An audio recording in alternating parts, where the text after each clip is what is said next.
I attended my brother's baby shower. His wife said, "The baby's moving. Touch it. I'm an obstetrician." I placed my hand and immediately pulled my husband aside. "Call an ambulance now." "What? Why didn't you notice when you touched it?" "That's not—" I collapsed as I heard my own words.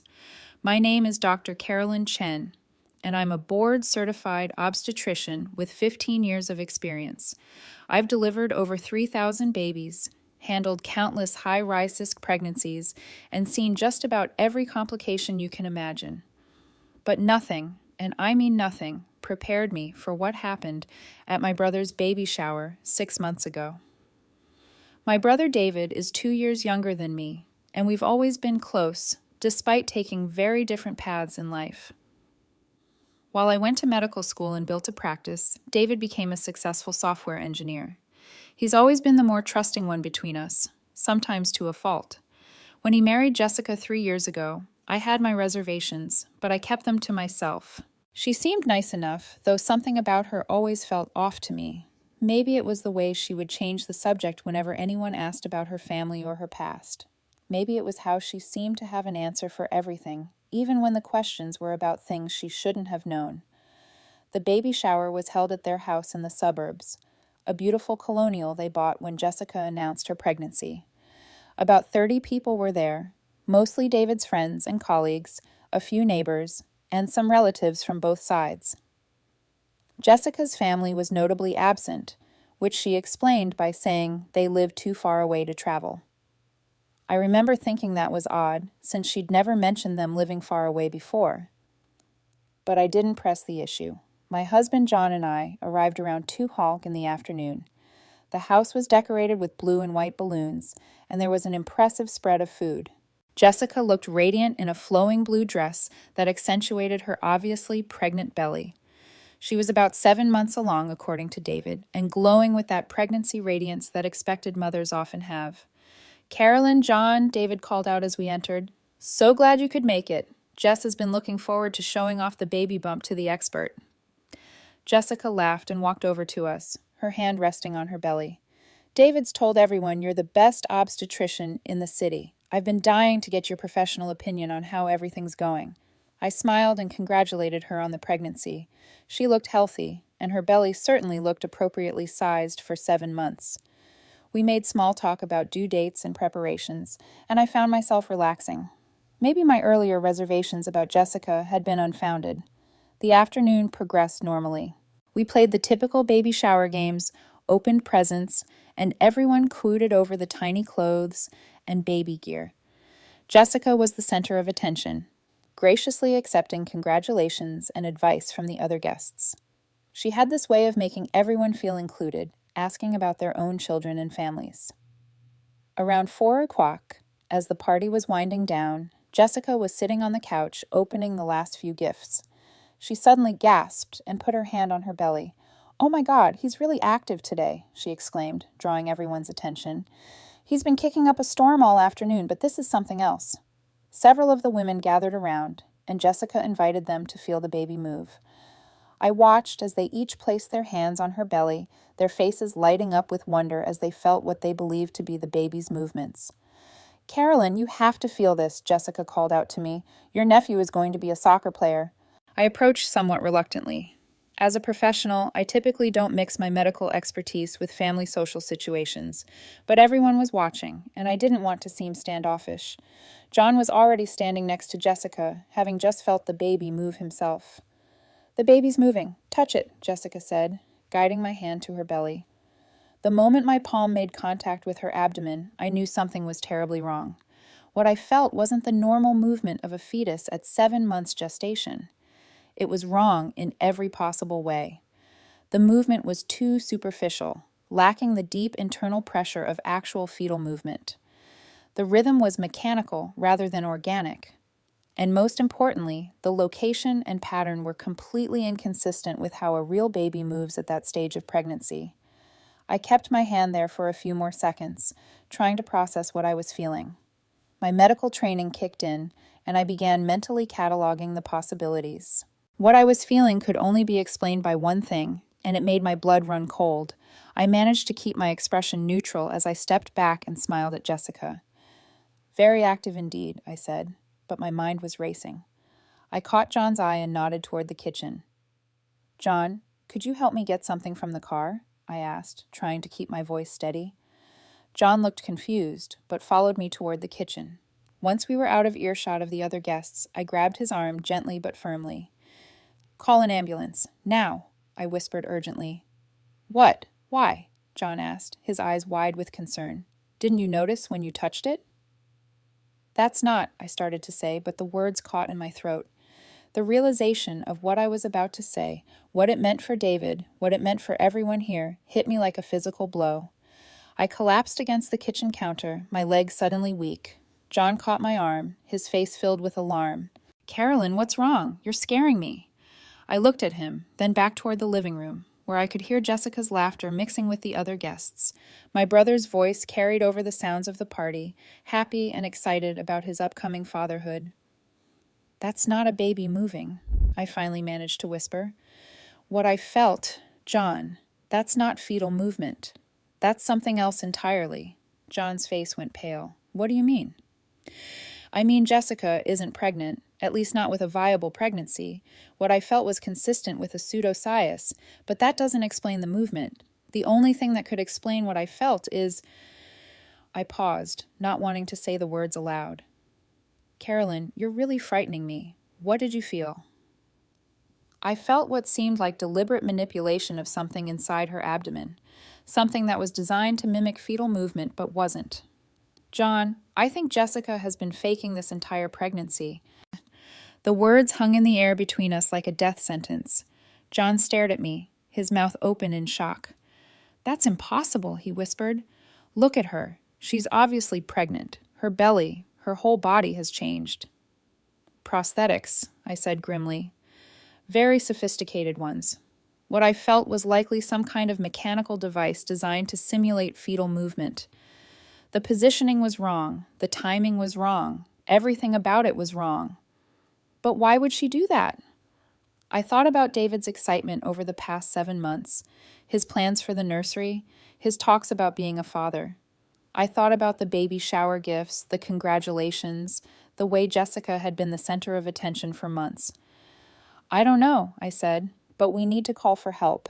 If I'm right, Jessica is having some kind of psychological episode and she needs immediate medical attention."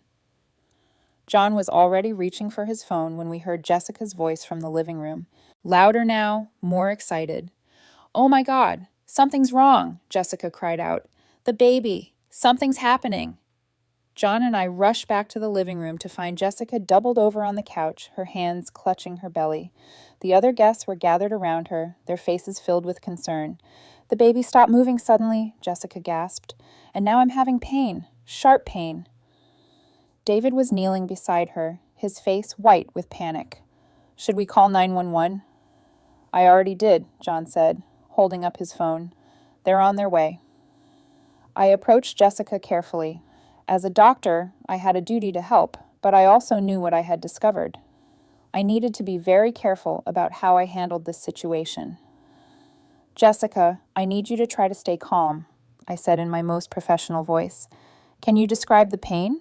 Where is it located?" It's all over," she said, her breathing becoming rapid and shallow.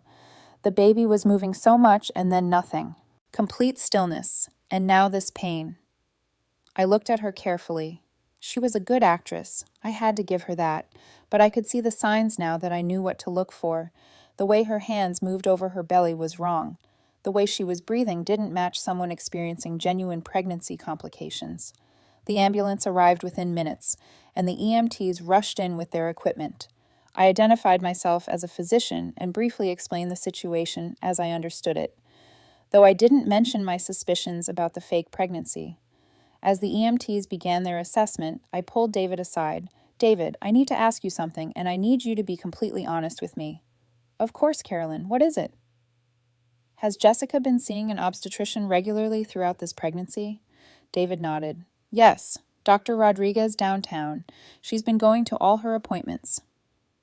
"Have you gone with her to any of these appointments?" David's face showed confusion. "Well, no. Jessica said she preferred to go alone, that it was a bonding experience with the baby. She always came back with updates and pictures from the ultrasounds. My heart sank. David, have you ever actually seen any of these ultrasound images? Of course. Jessica shows them to me every time. We have them on the refrigerator. I knew what I would find, but I had to ask. Can you show me one of them? David looked puzzled by my urgency, but he led me to the kitchen. On the refrigerator, held up by magnets, were several ultrasound images. I examined them carefully, and my worst fears were confirmed. David, I said gently, these images are fake. They're generic ultrasound photos you can find online. Look at the dates. They're all from the same day, just with different weeks written on them. David stared at the images, his face cycling through confusion, denial, and finally, a terrible understanding. What are you saying, Carolyn? I'm saying Jessica has been lying to you. She's not pregnant. She's been using prosthetics to fake the pregnancy, and what I felt earlier was some kind of mechanical device designed to simulate fetal movement. David's face went through several emotions at once: disbelief, anger, confusion, and finally, a terrible kind of clarity. But why would she do that? He whispered. Before I could answer, one of the EMTs called out from the living room, "Doctor, we need you over here." I rushed back to find the EMTs looking confused. Jessica was still on the couch, but something had changed. Her belly looked different somehow, less round, more artificial. "Ma'am, we need to examine you properly," one of the EMTs was saying. "Can you lie down flat so we can assess the situation?" "No," Jessica said sharply. "I need to stay sitting up. The baby, the position." I looked at the EMT and nodded slightly. He understood immediately. Between the two of us, we had decades of experience with pregnant women in distress. We knew what normal pregnancy emergencies look like, and this wasn't it. "Jessica," I said firmly, "as a doctor, I need to examine you right now." "No," she said, her voice rising. "You're not my doctor. I want to go to the hospital. I want Dr. Rodriguez." "Jessica," I said more gently, "Dr. Rodriguez doesn't exist, does he?" The room went completely silent.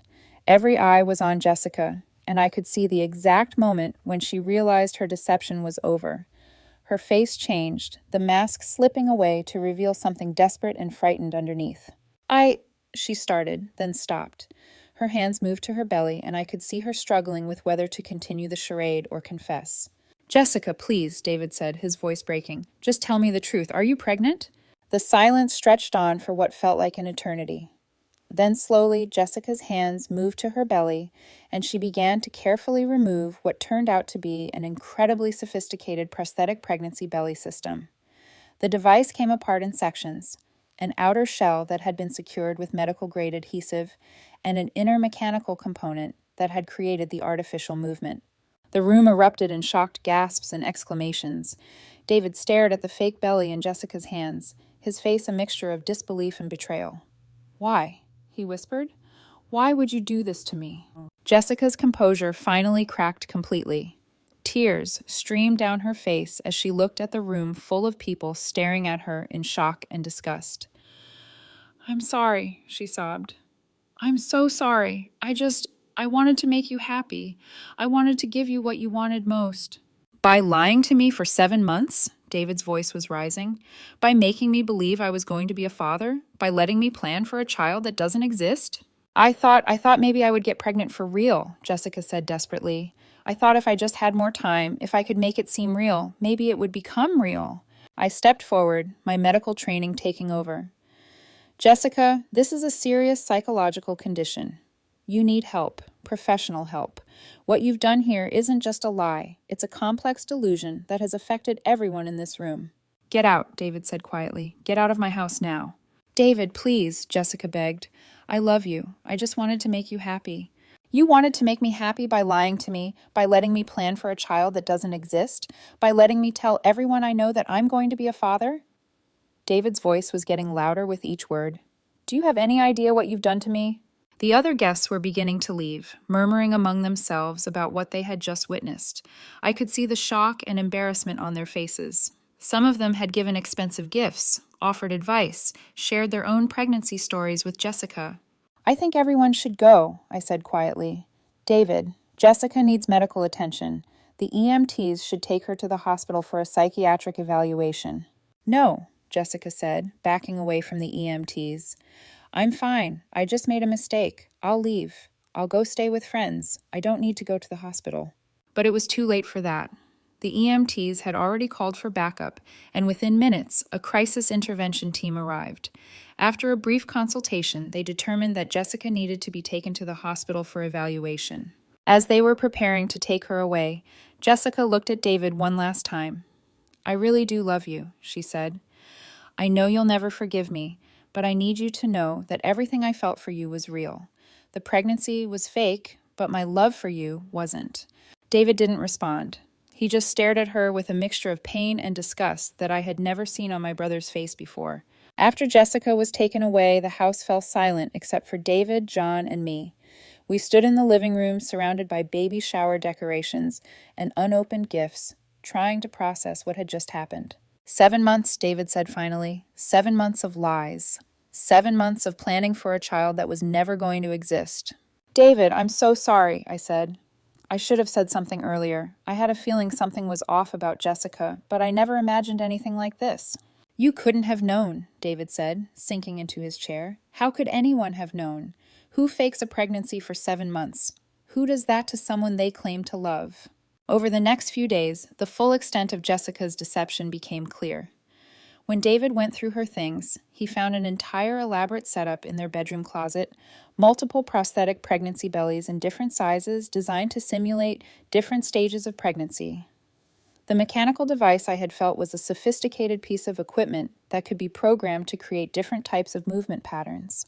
She had created fake ultrasound images using software she had downloaded online. She had researched pregnancy symptoms extensively and had been carefully mimicking them for months. She had even been taking prenatal vitamins and had modified her diet to make the deception more convincing. The most chilling discovery was a detailed schedule showing how she had managed the physical deception. She had been applying and removing the prosthetic system daily, using it only when David was home or when they were in public together. During private moments, she had claimed fatigue or nausea to avoid situations where the deception might be discovered. The most chilling discovery was a notebook where she had detailed her entire plan. She had been tracking David's reactions to her fake pregnancy, noting what made him happiest, what made him most excited. She had planned to fake pregnancy complications at around 8 months, claiming that stress had caused early labor, then stage a miscarriage at the hospital. But as the months went on, she had become more and more invested in the lie. She had started to believe that somehow, some way, she would actually become pregnant and make the lie become truth.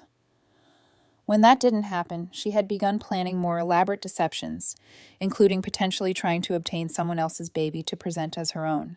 The psychological evaluation revealed that Jessica had been suffering from pseudopsias, a condition where a person believes they are pregnant when they are not, combined with a severe personality disorder that made her capable of elaborate deceptions. The doctors explained that her behavior was likely the result of a deep-seated fear of abandonment and an overwhelming need to please others, even at the cost of her own mental health. What made Jessica's case particularly complex was the discovery of her elaborate preparation and planning. The psychiatrist assigned to her case, Dr. Rebecca Martinez, shared some details with us that painted a disturbing picture of premeditation and psychological manipulation. Jessica didn't just wake up one day and decide to fake a pregnancy, Dr. Martinez explained to David and me during one of our meetings. This was a carefully orchestrated deception that she had been planning for months before she even announced the pregnancy. According to Dr. Martinez, Jessica had been researching pregnancy symptoms and behaviors for over a year. She had joined online pregnancy forums under fake names, studied medical websites, and even attended prenatal classes at a community center in another town. She had been preparing herself to become the perfect pregnant woman. She had studied everything, Dr. Martinez continued: morning sickness patterns, food cravings, mood swings, physical changes. She had even researched the psychological effects of pregnancy on partners, learning what behaviors and symptoms would be most convincing to David. The most disturbing revelation was that Jessica had been stealing pregnancy test strips from a medical supply company where she had briefly worked as a temp. She had been using these to create fake positive pregnancy tests, storing them in her purse and using them when David wasn't looking. "She showed me the test," David said, his voice hollow. "She was so excited, so happy. She cried when she showed me those 2 pink lines. How do you fake tears of joy over something that doesn't exist?" Dr. Martinez explained that Jessica's ability to fake genuine emotions was part of her psychological condition. She had developed such an elaborate fantasy that she had begun to believe parts of it herself. The line between deception and delusion had become blurred. In her mind, she was giving David what he wanted most, Dr. Martinez said. She had convinced herself that the temporary deception would lead to real happiness for both of them. She believed that if she could just maintain the lie long enough, somehow it would become true. The investigation into Jessica's past revealed even more disturbing details. Her previous relationship had ended when her boyfriend discovered that she had been lying about having a terminal illness. Before that, she had been fired from a job for falsifying her educational credentials. The pattern of elaborate deceptions went back years. "She's what we call a pathological liar," Dr. Martinez explained. "But it's not just lying for personal gain. She creates these elaborate fantasies because she has a deep-seated belief that she's not worthy of love as she really is. She thinks she needs to be someone else, someone better, to be loved." David struggled with this explanation. "But I loved her," he said. "I loved her before she told me she was pregnant. I would have been happy with her even if we never had children. She didn't need to do this." "That's the tragedy of her condition," Dr. Martinez replied. "She couldn't believe that she was worthy of love without creating these elaborate deceptions. Her fear of abandonment was so strong that she was willing to risk everything to avoid facing the possibility of rejection." The psychological evaluation also revealed that Jessica had been experiencing what's known as Cuvade syndrome in reverse. Instead of a male partner experiencing pregnancy symptoms, Jessica had been carefully inducing them in herself. She had been taking medications that would cause nausea, changing her diet to cause food aversions, and even using hormonal supplements to mimic some of the physical changes of pregnancy. She was literally making herself sick to maintain the deception, Dr. Martinez explained. She was so committed to the lie that she was willing to harm her own body to make it seem real. This revelation hit David particularly hard. He had been so concerned about Jessica's pregnancy symptoms, had taken care of her during her morning sickness, had worried about her health and well-being. To learn that she had been deliberately making herself sick was almost more than he could bear. "I held her hair while she threw up," he told me one night. "I brought her crackers and ginger ale. I worried about her nutrition, about whether she was getting enough vitamins for the baby, and the whole time she was making herself sick on purpose." The investigation also uncovered the extent of Jessica's financial deception. She had been secretly taking money from their joint savings account to pay for the prosthetic pregnancy equipment and the various medical supplies she had been using. She had also been charging baby-related expenses to credit cards that David didn't know about. She had spent over $8,000 on this deception. David's lawyer, James Patterson, explained it to us. Prosthetic equipment, medical supplies, even renting a small office space monthly to maintain the illusion of doctor visits. The fake doctor's office was perhaps the most elaborate part of the deception. Jessica had rented a small office space and had it decorated to look like a medical facility. She had hired an actor to play the role of Dr. Rodriguez, the obstetrician she claimed to be seeing. The appointments were elaborate theatrical productions designed to maintain the illusion. "She had thought of everything," Patterson continued. "She had fake medical forms, fake insurance claims, even fake parking receipts from the medical building. If you had asked David for proof of her medical care, he could have shown you a paper trail that looked completely legitimate." The psychological evaluation continued for months, and more details emerged about Jessica's condition.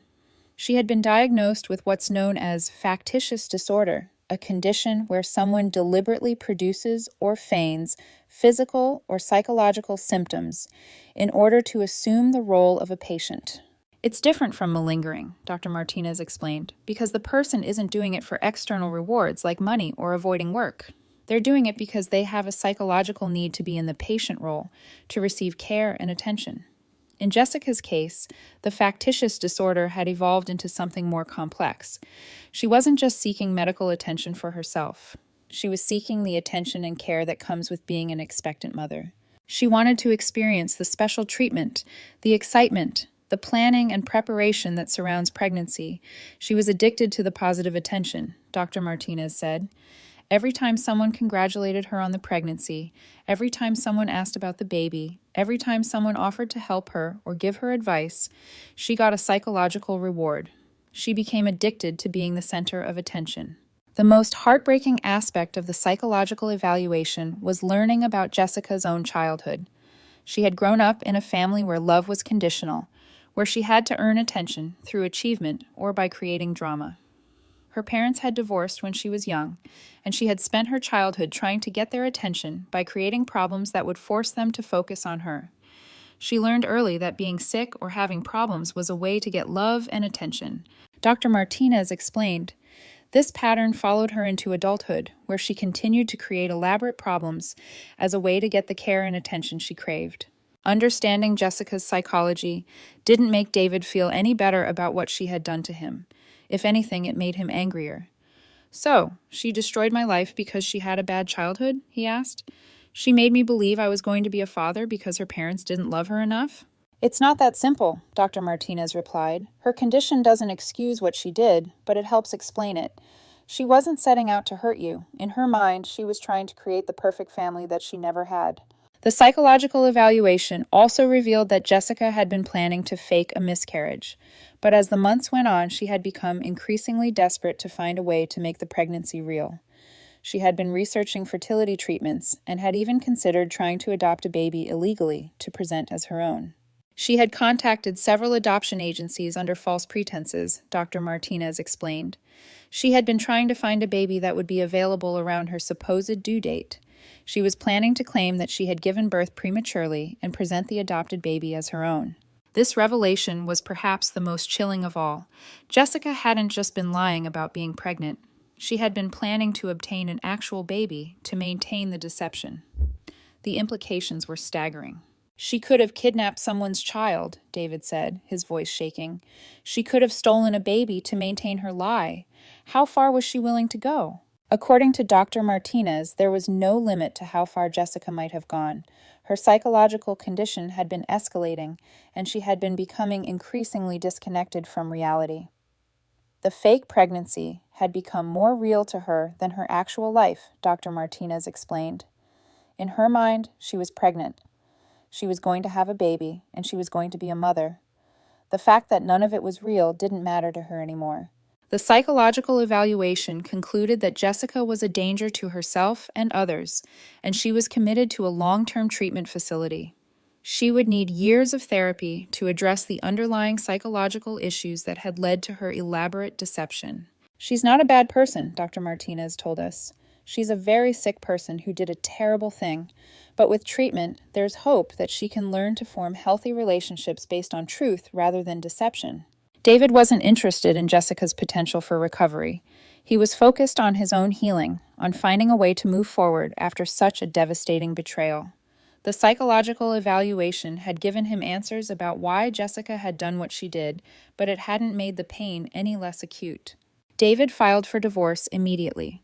The marriage was annulled on the grounds of fraud, and Jessica was ordered to undergo extensive psychological treatment.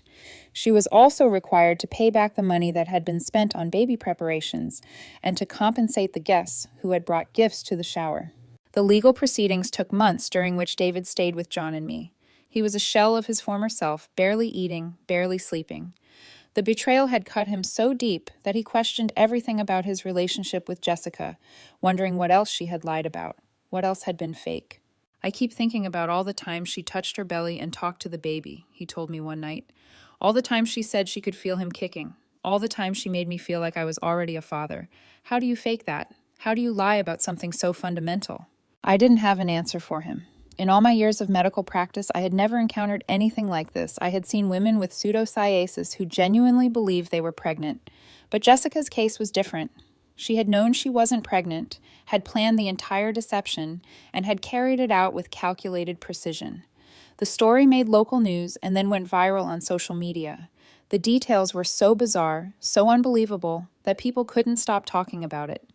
David received hundreds of messages from strangers. some offering support, others sharing their own stories of being deceived by partners, and unfortunately, some blaming him for not seeing through the deception. "How did you not know?" was the most common question. "How did you live with someone for 7 months and not realize they weren't pregnant?" It's a fair question, but one that misses the sophistication of Jessica's deception. She had researched everything from the physical changes that occurred during pregnancy to the emotional and psychological effects. She had modified her behavior, her diet, her sleep patterns, everything to make the lie convincing. More importantly, why would anyone suspect that their wife was faking a pregnancy? It's such an outrageous lie that it wouldn't occur to most people to question it. When someone you love and trust tells you they're carrying your child, you believe them. You don't demand medical proof or conduct investigations. The psychological impact on David was devastating. He had to go through grief counseling, not just for the loss of his marriage, but for the loss of the child he had believed was coming. He had already begun to bond with a baby, had already started thinking of himself as a father. The nursery he had prepared sat empty for months, a constant reminder of the deception. "I dream about him sometimes," David told me. "The baby that never existed. I dream that he's real, that Jessica was telling the truth, and that we're a happy family. Then I wake up and remember that it was all a lie." It took David over a year to begin dating again. And even then, he was suspicious of every woman he met. He would ask detailed questions about their pasts, their families, their medical histories. He couldn't bring himself to trust anyone completely. "I keep waiting for the other shoe to drop," he told me. "I keep waiting to discover that this new person is lying to me too. Jessica seems so normal, so loving. If she could lie about something so fundamental, how do I know anyone else won't?" The incident also affected my own medical practice. Word spread about my role in uncovering the deception, and I began to receive referrals from other doctors who suspected their patients might be suffering from pseudosciasis or other pregnancy-related psychological conditions. It became an unexpected specialty for me, helping to identify and treat women who were experiencing false pregnancies. I also began to research the condition more extensively. I learned that pseudosciasis is more common than most people realize, affecting approximately 1 to 6 out of every 22,000 pregnancies. But Jessica's case was unusual because she had consciously chosen to fake the pregnancy rather than genuinely believing she was pregnant. The legal case dragged on for over a year. Jessica's lawyers argued that she was mentally ill and couldn't be held fully responsible for her actions. David's lawyers argued that the deception was premeditated and that Jessica should be held accountable for the emotional and financial damage she had caused. In the end, Jessica was ordered to pay restitution and to continue psychological treatment. She was also required to stay away from David and to have no contact with him or his family. The court case established a legal precedent for pregnancy fraud, making it easier for future victims to seek justice. But the legal resolution didn't really resolve anything for David. The money couldn't undo the emotional damage, and the court order couldn't erase the 7 months of lies. He had to rebuild his entire understanding of love, trust, and relationships from the ground up. 2 years after the incident, David met Emma Miller, a teacher who had also been through a difficult divorce. They took things very slowly, building trust gradually. David was upfront about what had happened with Jessica, and Emma was understanding and patient with his need for transparency and honesty. They dated for 3 years before getting married, and David insisted on a small, private ceremony. He couldn't bring himself to have another big celebration after what had happened at the baby shower. But their wedding was beautiful in its simplicity, attended only by close family and friends who had supported David through the darkest period of his life. A year after their wedding, Emma became pregnant. David was terrified at first, convinced that somehow this pregnancy would also turn out to be fake. He attended every doctor's appointment, asked detailed questions about every symptom, and requested multiple ultrasounds to confirm that the baby was real. "I know it's irrational," he told me, "but I can't help myself. I keep expecting to wake up and discover that this pregnancy is fake too." But this pregnancy was very real. Emma gave birth to a healthy baby boy, Michael David, named after me and his father. David was in the delivery room when his son was born, and I was there too, having been asked to be present as both a doctor and an aunt. The moment David held his son for the first time, something in him healed. The fear and suspicion that had plagued him for years seemed to melt away as he looked at his child. This was real. This was his son. This was what he had been waiting for. "Thank you," he whispered to me as he held his son. "Thank you for saving me from that lie." As for Jessica, I heard through mutual acquaintances that she had continued with her psychological treatment and had moved to another state. She had apparently made progress in understanding her condition and had been working to make amends for the damage she had caused. She sent David a letter on the first anniversary of the incident, apologizing again and expressing her hope that he would find happiness. David never responded to the letter. He had moved on, built a new life, and found real happiness with Emma and their son. The fake pregnancy had been a nightmare, but it had also taught him the value of truth, honesty, and genuine love. The baby shower incident became a cautionary tale in our family, a reminder that sometimes the people we trust most are capable of the most devastating deceptions. But it also became a story of recovery, of the human capacity to heal and to love again after betrayal. Looking back now, I realize that my medical training had prepared me to recognize the physical signs of Jessica's deception, but it hadn't prepared me for the emotional aftermath. The science of pregnancy is something I understand completely, but the psychology of why someone would fake a pregnancy for 7 months is something I'm still trying to comprehend. What I do know is that the truth, no matter how painful, is always better than a lie. David's life was shattered when Jessica's deception was revealed, but it was also saved. If I hadn't been there that day, if I hadn't recognized the signs, the lie could have continued indefinitely. Jessica might have faked a miscarriage, or worse, she might have escalated to even more desperate measures to maintain the deception. The fake pregnancy baby shower was the most bizarre and disturbing event I've ever witnessed, but it also reinforced my belief in the importance of truth, trust, and genuine human connection. In the end, David found real love with Emma, and they have the family he always wanted. The truth set him free, even though it hurt him first. And that's why I decided to share this story, because somewhere out there might be another David, another person being deceived by someone they love. And if this story helps even one person recognize the signs of deception, then it was worth telling. The truth is always worth telling, no matter how strange or unbelievable it might seem.